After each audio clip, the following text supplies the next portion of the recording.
Chapter 4, The House in the Trees. Right? And this is going to kind of give you an example of what they did. These are going to be layered, so they're going to start with one big room type thing, and then they'll eventually add on to it. So let's take a look at chapter 4 and see what's going to happen. And what were the dogs after? We ended up in chapter 3 with the dogs after something. They just recovered from the porcupine, and now they've got something else. So let's see. Our hearts were pounding as we crept nearer the thicket that where Flora was trapped. With guns poised, we were ready to fire. Suddenly, a troop of large pink flamingos sprang out and with a loud rustling noise flew into the air. Flamingos, Fritz shouted.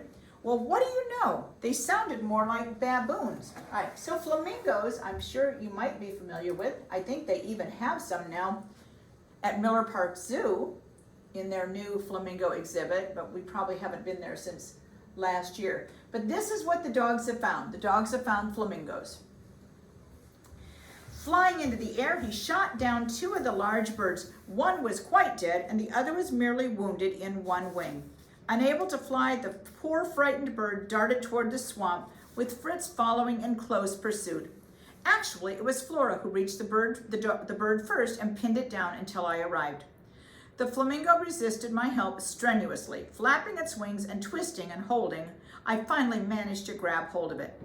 Relieved that it had been spared an encounter with a more sinister creature, we set out for home. Ernest lugged the bamboo canes, and Fritz carried the dead flamingo while I was in charge of the unhappy, squawking survivor.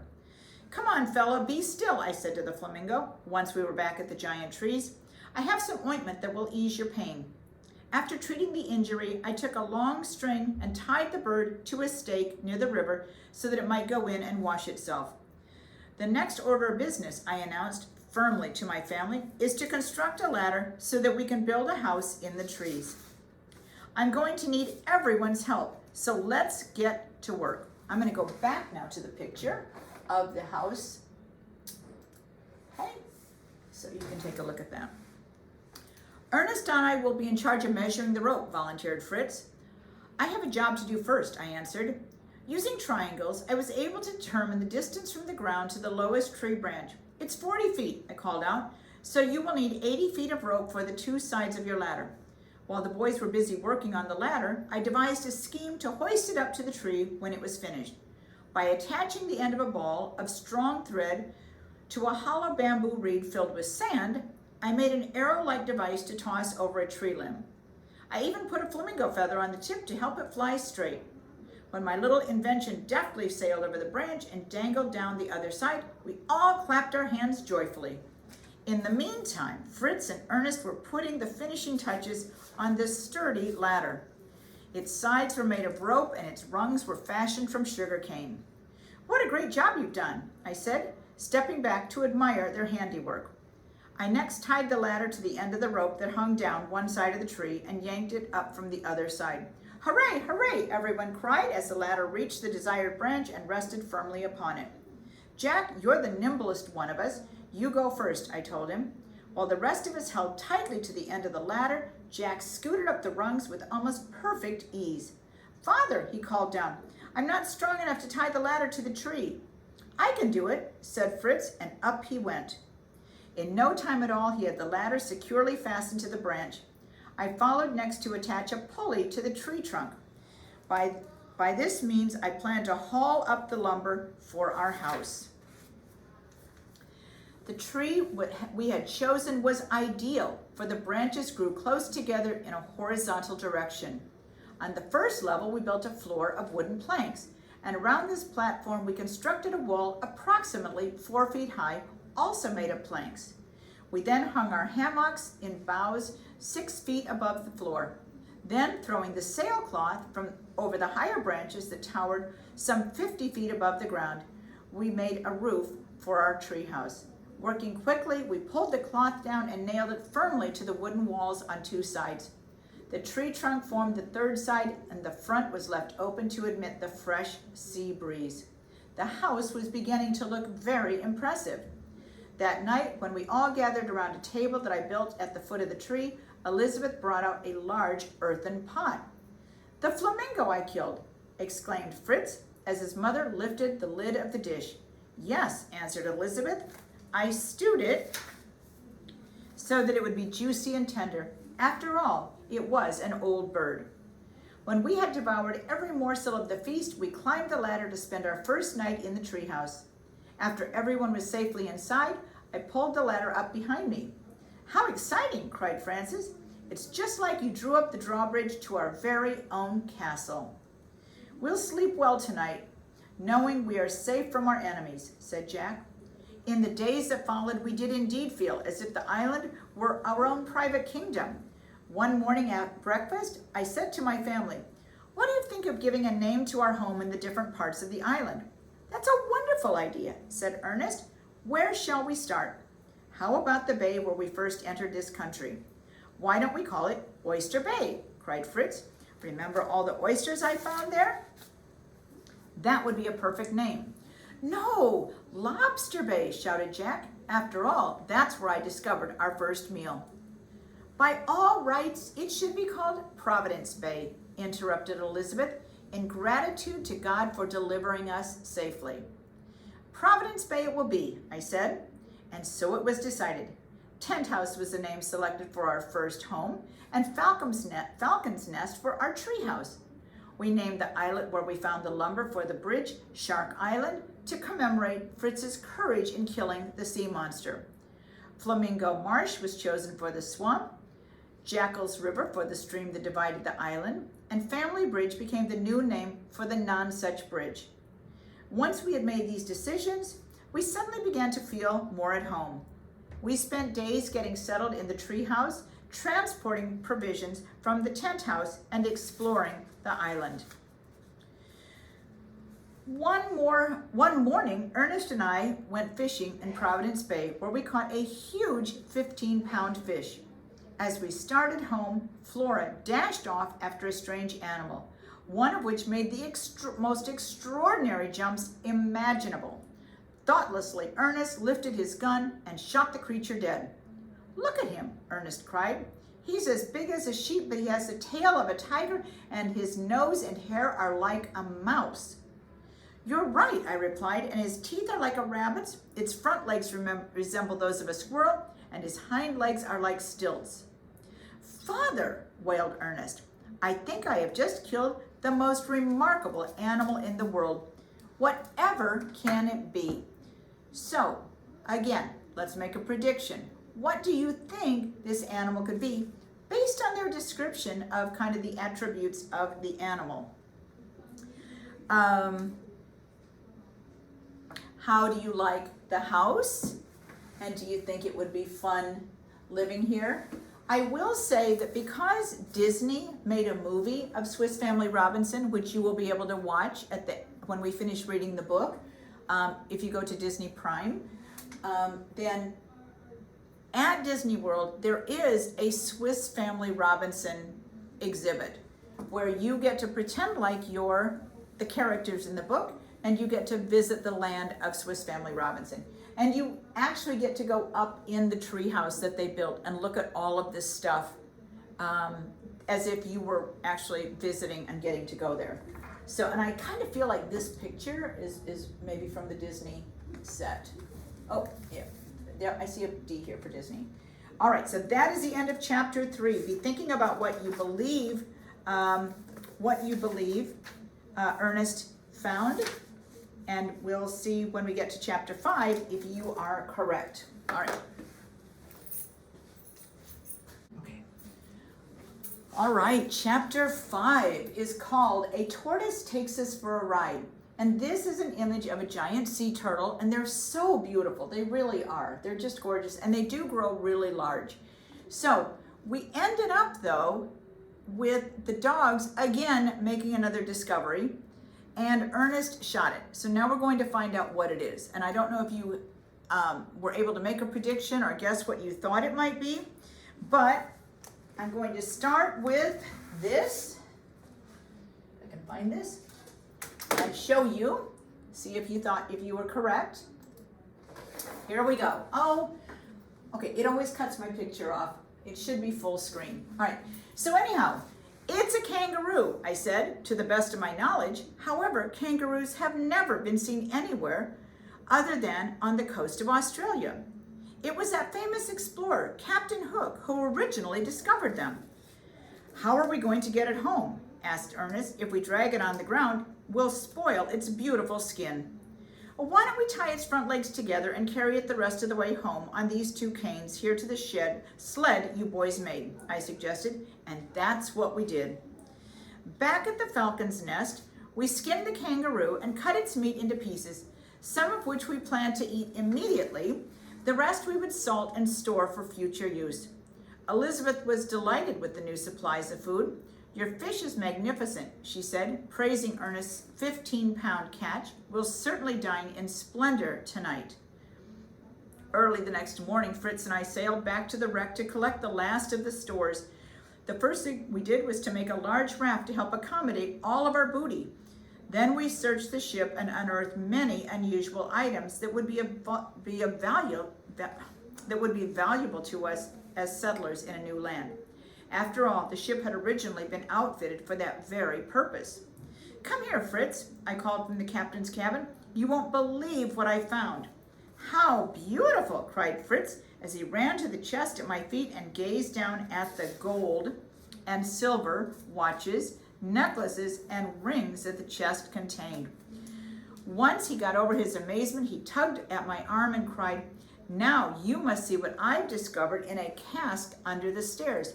And a cask, I keep using that word in almost every chapter, and a cask is what we would call a barrel, like a big barrel or a bin, okay? So that's what a cask is going to be. I followed him to the cask, and it was soon my turn to be amazed. Why, there is every species of European fruit here, I cried, as I peered in at the dozens of young plants that had been carefully packed in moss. I see pear, plum, peach, apple, apricot, chestnut trees, and vine shoots. Are you going to plant them on the island? Fritz asked. I most certainly am. Keep looking. There must be other things we can use. And there were, including the pieces for a small sailing ship, which we planned to assemble and bring to shore on our next trip. By the time we had finished, both the raft and the tugboat was overflowing with supplies. At the last minute, Fritz tossed in a fishing net, the ship's compass, and 2 harpoons to which he had attached long ropes. I'm going to keep this in the bow, he said. Then if we spot a big fish, we'll be ready this time. I nodded my approval, and we pushed out into the current, and pulling our raft behind us with a strong rope, the sea was calm and the wind drew us gently along. There's something ahead, Fritz said. Look through your telescope, Father, and tell me what it is. It's a tortoise, I cried. So I'm going to go back to our image of the big tortoise. Here we go. I'm going to go back here. Why, he's fallen asleep in the sun right on top of the water. Steer close to him so that we can take a good look at him. As I changed our direction, Fritz's back was to me so I could not see what he was doing. Suddenly, there was a violent jerking of the boat, and it began moving at a speed as fast as a speeding bullet through the water. Alarmed now, I cried, "For heaven's sake, Fritz, what are you doing?" "I speared him," Fritz yelled. "I speared him with my harpoon." Looking ahead, I saw that Fritz was right. The tortoise, wounded by the harpoon that had lodged in its flesh, was pulling us directly out to sea. As the boat moved faster and faster, my heart began to beat wildly. I grasped the sides of the boat and prayed. When I looked up, I saw to my relief that the tortoise had headed straight toward our usual landing place. When we were almost there, the tide threw us up on the sand bank near the shore, and I stepped out of the boat to release the poor turtle. However, it suddenly plunged beneath the water and disappeared. Following the rope, I soon found the tortoise stretched out across the white sandy bottom. It had died.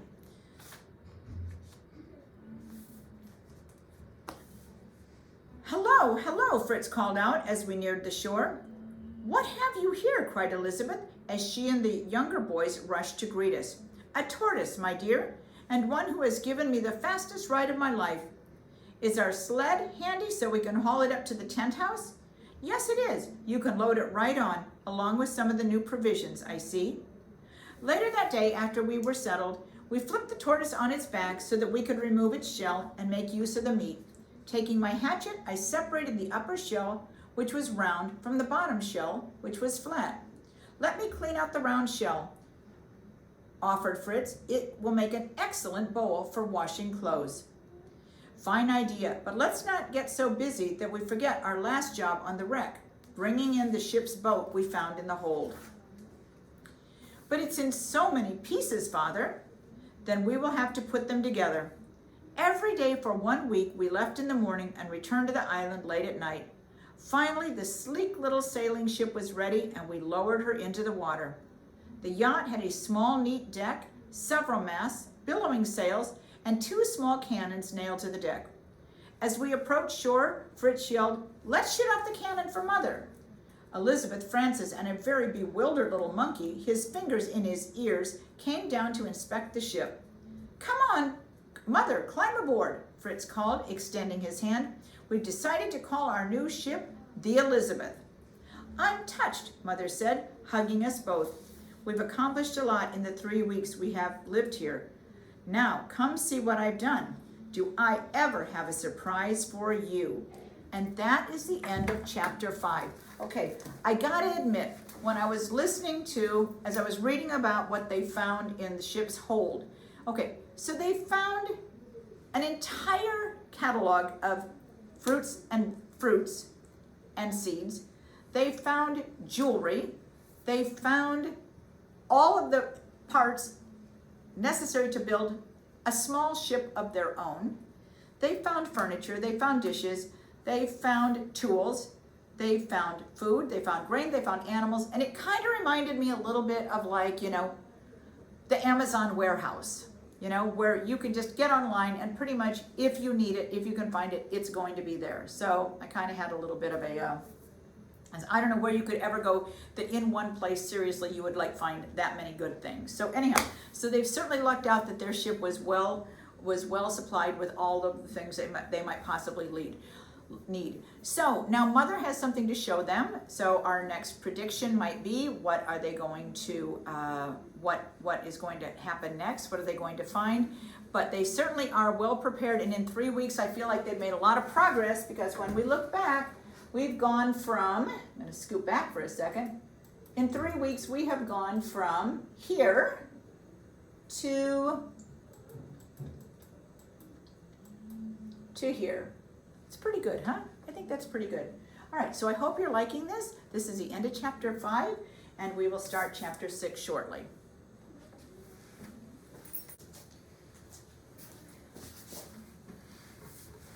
Okay, we are ready to start chapter 6. And remember at the end of chapter 5, they found a kangaroo, they found a giant sea turtle, they took the turtle and killed it and used the meat to cook for their meal, but also they scooped the big shell out to use for a bowl or a big container for washing, they decided.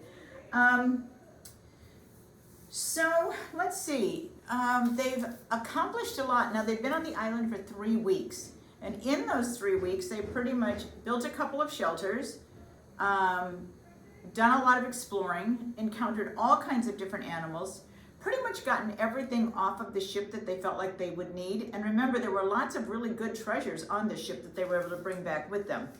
Chapter 6 is called The Journey into the Interior. So far they've kind of been on the coast of this island that they landed on, and now they're going to venture in. And again, of course, they're going to encounter lots of interesting things.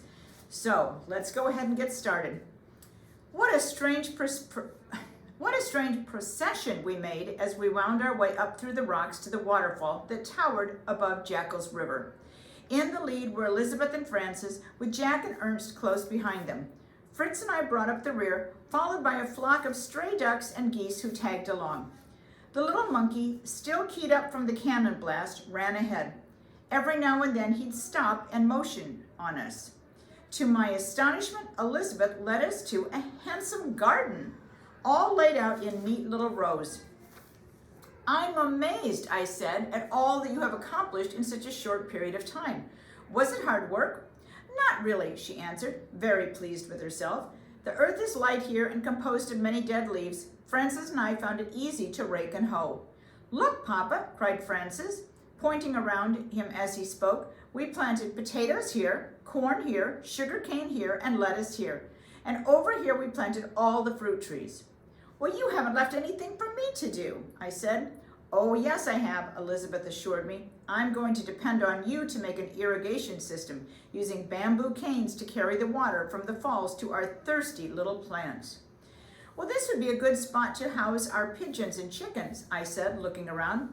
I could make individual coops with gourds and tie them in the trees. Well, maybe we could make a hive for the bees, Elizabeth suggested. Father, cried Ernest, who had wandered away, come quick, I found a crocodile. A crocodile, I said, laughing. What an imagination you have, Ernest. Who ever heard of a crocodile living up in these rocks without a drop of water? See for yourself, he's asleep on that stone there. We stole quietly to the ledge where the animal lay, but instead of a crocodile, it turned out to be a sort of a lizard called an iguana. I'm going to shoot him, whispered Fritz. No, son, it would be hard to ignore that scaly coat, to pierce that scaly coat. If you make him angry, he could be dangerous. I have a better idea. I cut a stick from a bush and tied a long string to it. Then I knotted the loose end and cautiously tiptoed toward the iguana, who was snoozing peacefully in the sun. When I was very near to him, I began whistling a lively tune, an air from my native Switzerland. The creature smiled in his sleep. Suddenly, he opened one eye and raised his head to hear the music. As he looked around, I tickled him gently with my stick. To my joy, the iguana flipped over and stretched himself flat on his back and undulated with his tail as if he was overwhelmed by the music. He raised his head again, and I threw my noose over him. Draw it tight, cried Ernest. Strangle him, yelled Jack. No, I said firmly. Why make him suffer any more than he has to? And quick as a flash, I plunged my knife into him. Soon he was dead. Throwing the iguana over my shoulder, I started home to Falcon's Nest. Frances walked behind, carrying the animal's tail, which would have dragged the ground otherwise. That night, as we all sat under our fig tree, dining on this new delicacy, I said, I think the time has come to sink the wreck and explore the interior of the island. We have yet to see the land beyond the rocks at Tent House. Can I go this time? Begged Jack. Yes, I will need you three oldest boys to help blow up the ship too. When are we going to do that? Asked Fritz. Tomorrow. We will sail out to the wreck and put a cask of gunpowder on the deck. Just before we abandon the ship, we will light it. If luck is with us, we will be ashore before the explosion. So, I gotta stop for just a second and ask you, what do you think, what's the purpose of blowing up the wrecked ship? Anybody have any ideas why they would even bother to take the time to do that? Let's see what they decide. Let's see what Father's reasoning is. The actual destruction of the wreck was an emotional time for all of us. As the ship sank into the sea, our hearts went with it. The question we were wondering was, will we ever see our beloved Switzerland again? That done, the hour came to set out on the expedition into the interior. Bidding Elizabeth and Frances goodbye, we set off with Grizzle, our mule, who pulled our sled piled high with the necessary equipment, a tent, food, ammunition, and utensils. Turk and Flora came tearing after us. The land beyond Tent House was equally as exotic as the side where we had settled. Our path led us through one forest after another of the most unusual trees we had ever seen. I recognized the guava tree, whose fruit resembled our apple, and the candleberry tree, whose heavy berries form candle wax when boiled. Your mother is going to be delighted with our discoveries, I told the boys, as we roamed through some Indian rubber trees. I left a large gourd under one of these trees to catch its milky sap. From this sap, I would later make boots and shoes. My, these acorns are sweet, said Jack, tasting the nuts of the stately oaks. And the beans from these cocoa trees are good too, said Ernest, as he stuffed his pockets full. They will make a delicious chocolate drink. "You must come see this view," I called when we came out of the woods. In front of us was a magnificent bay that stretched far out to the sea. "Now, where is Grizzle?" "He just took off through the bamboo fields," Ernest said, "and he was going at a fast gallop too." "Well, we must go after him," I answered, but Grizzle was nowhere to be seen. Only his prints remained in the soil. An hour later, we left the bamboo forest and came to a river which we crossed. To our amazement, we found the prints of another, much larger animal on the bank. "What could that be?" asked Jack. "Let's follow them and find out," I suggested. Soon afterwards, we came to a great plain where we saw tiny specks moving in the distance. As we drew closer, we realized that they were animals the size of cows or horses. "By George, they're wild buffaloes!" I exclaimed. I think I have a picture of that if I go to my next slide. All right, here we are. Get this out of the way. Okay. As we approached, the buffaloes remained motionless, merely staring at us with their large round eyes. Those that were lying down rose lazily to their feet. Suddenly, our fearless dogs ran into their midst and attacked a young buffalo. At that same moment, I fired my gun, and the whole troop began to stampede. In no time at all, they were out of sight. Now we were left with only the young buffalo and his mother, whom I had wounded with my one shot. Angry now, she stomped her hoofs in the dust and bellowed loudly. With her head held low and steam pouring from her nostrils, she took aim and charged directly at Flora and Turk. So here we have them, and there are the dogs. All right, that is the end of chapter 6. So, they've already wounded this giant buffalo, and any ideas about what they're going to do about this? I mean, that would be a really heavy animal to try to take back. They've been walking for quite a long time now, and to have to get back to their camp, I'm not exactly sure what the plan is, but it looks like the dogs are kind of moving in here. So we'll have to see what your prediction for chapter 7 might be.